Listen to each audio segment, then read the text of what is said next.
I feel like them older fans, the fact that we don't have the black number 3 every week, or Rusty's black and gold number 2 every week, and Mark Martin's red, white, and blue.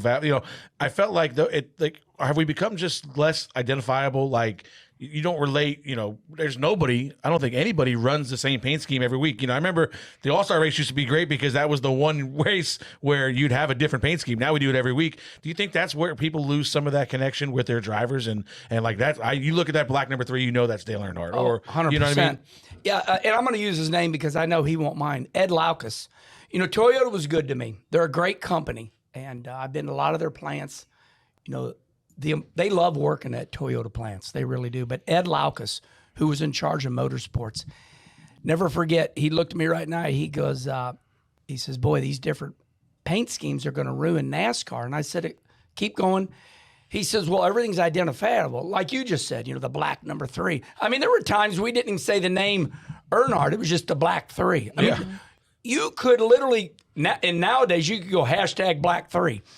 I mean, that's how, it was unreal, iconic, right? Yeah, so now every single week, it's like you're looking for your car. So, yes, we've lost the identity. But, you mentioned something about COVID. COVID cleaned things up so much.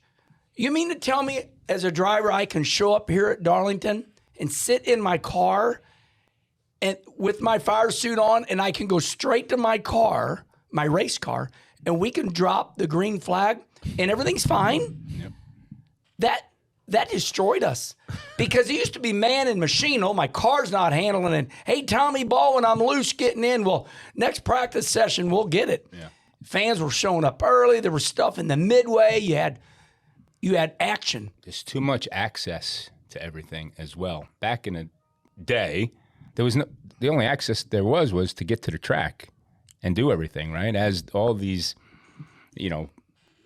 TV stuff starts happening and promoting and getting people it's easier for them to just have a really good day somewhere else and then sit down and watch the race for 3 hours or a local short track for an hour and go about. Me and Freddie sat there Saturday night.